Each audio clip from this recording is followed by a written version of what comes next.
তারা ধর্ষণের প্রধান সহযোগী। যারা পূজার রোজাকে এক বানাচ্ছে, আমি আপনাদেরকে স্পষ্ট বলতে চাই, উগ্র হিন্দুত্ববাদকে মোকাবেলা করার পথে প্রথম বাধা হইল মডারেট ইসলাম। মডারেট ইসলামের নামে ইসলামের আকীদা বিশ্বাসকে নষ্ট করে ফেলতেছে, তারাই প্রথম দর্শক। আমরা দেখতে পাই কোন হিন্দু মহিলা ধর্ষণের গুজব হইল তারা হুঙ্কার দেয়, আর মুসলিম মেয়েরা সিরিজ ধর্ষিতা হচ্ছে, তাদের যেন কোনো দায় নেই এই ব্যাপারে কথা বলার। কারণ যে জাতির মেয়েরা ধর্ষিতা হয় এবং এর প্রতিক্রিয়া দেখাতে পারে না পুরুষরা, তারা অটোমেটিক কাপুরুষে পরিণত হয়। তবে ওদের নাম কাফের, এদের নাম মুনাফিক। এদের নাম কি? এই দুই গ্রুপ শত্রু। আর বন্ধু আল্লাহ, তার রসুল এবং কারা? মুমিনরা। এখন এই ইমানের আলোকে আপনি ভাগওয়াল আপনি বলেন, হিন্দুত্ববাদের আগ্রাসন বলেন, দেখেন তো আমাদের শত্রু কারা? উগ্র হিন্দুত্ববাদী আমাদের কি শত্রু। কিন্তু যেই মেয়েটা ভিকটিম, সে তো ইমানের দাবিদার, তাই না? সে তো কি ইমানের দাবিদার। ইমান সে হয়তো বোঝে না অনেক কিছু, কিন্তু ইমানের দাবিদার। তো এক দৃষ্টিতে সে তার ভিতরে নিফাক রয়েছে, কিন্তু যেহেতু তার ভিতরে জাহালাত রয়েছে, এজন্য সে মুনাফিক। সে কেন গেল হিন্দুর সাথে, এটা বলে আপনি আপনার দায়িত্ব মুক্ত হতে পারবেন না। তুমি হিন্দুর সাথে গেলে কেন? ইসলামের দ্বারা জায়েজ নাই।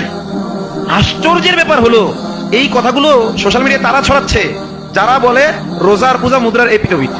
তারা একদিকে রোজার পূজা মুদ্রার এপিট ওপিট বলে এদের সাথে মানে একেবারে মানে মুসলিম কমিউনিটিকে উগ্র হিন্দুত্ববাদীর সাথে কি করে ফেলতেছে, মিশ্রিত করে ফেলতেছে। এখন যখন একটা কিছু হয়ে যাচ্ছে, আমরা প্রতিবাদে যাচ্ছি, আমাদের বলতেছে প্রতিবাদে গিয়ে লাভ কি, এরা কেন গেল? তোমাদের কারণেই তো গেল।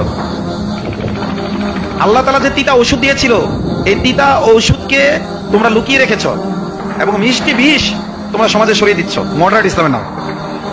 আজকে আসামনীরা ধর্ষিতা হচ্ছে, আমি বলবো শুধুমাত্র ওই জয়কুমার রায় এদের মতো যারা ইসকনি আছে, এরা প্রথম অপরাধী না। প্রথম অপরাধী তারা যারা আমাদের আকীদার উপর আঘাত করে ইমান নষ্ট করে দিচ্ছে। প্রথম অপরাধী মূলত তারাই। এই উগ্র হিন্দুত্ববাদীরা এই ধর্ষণটাকে একটা ধর্মযুদ্ধ হিসেবে ঘোষণা করেছে। আপনারা জানেন যে তাদের যে ইন্ডিয়ায় যে নেতারা আছে, এটাকে ধর্মযুদ্ধ হিসেবে নিয়েছে। সুতরাং শুধুমাত্র আমাদের বোনরা কেন গেল এটা বলে বসে থাকলেও হবে না। যেখানেই হিন্দু মুসলিম প্রেম পাবেন সেখানেই গণধোলাই দেবেন, সোজা কথা। যে কারণ এটা বিচার হয় না, কারণ বাংলাদেশের রাষ্ট্রীয় আইনেও হিন্দু মুসলিম বিয়ে বৈধ না। আর প্রেমের শেষ পরিণতি কি? বিবাহিত।